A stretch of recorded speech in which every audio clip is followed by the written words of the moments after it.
Savannah, wait. Ano naman ba kailangan mo? Gusto ko lang malaman kung bakit ganyan kalaki galit mo sa akin. Akala ko nasabi ko na. Kailangan ko bang ipaalala sa'yo? Liam Herrera? Kung gaano karaming buhay ang nasira dahil sa project mo nang dahil lang sa Casa Fuerte. Liam, mga tao sila. Mga tao sila, hindi sila mga langaw na basta-basta mo na lang pwedeng bugawin palayo sa mga bahay nila.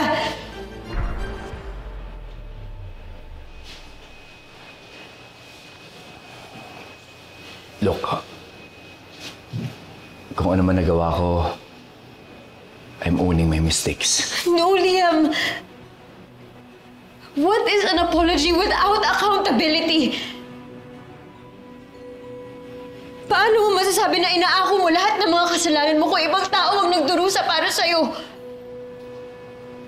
Alam mo, Savannah, tulad nga ng sinabi ko, Liam is non-negotiable to my father and to Kong Ramon. Pero, ang sabi nga, di ba, keep your friends close and your enemies closer.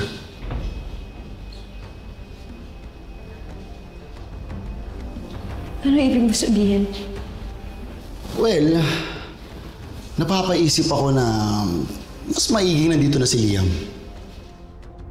Wala siya sa Casa Fuerte. Mahihirapan siyang paandarin ang kanyang pet project sa Sitio Verde. At habang nandito siya, pwede natin gawing impyerno yung buhay niya hanggang siya mismo yung sumuko.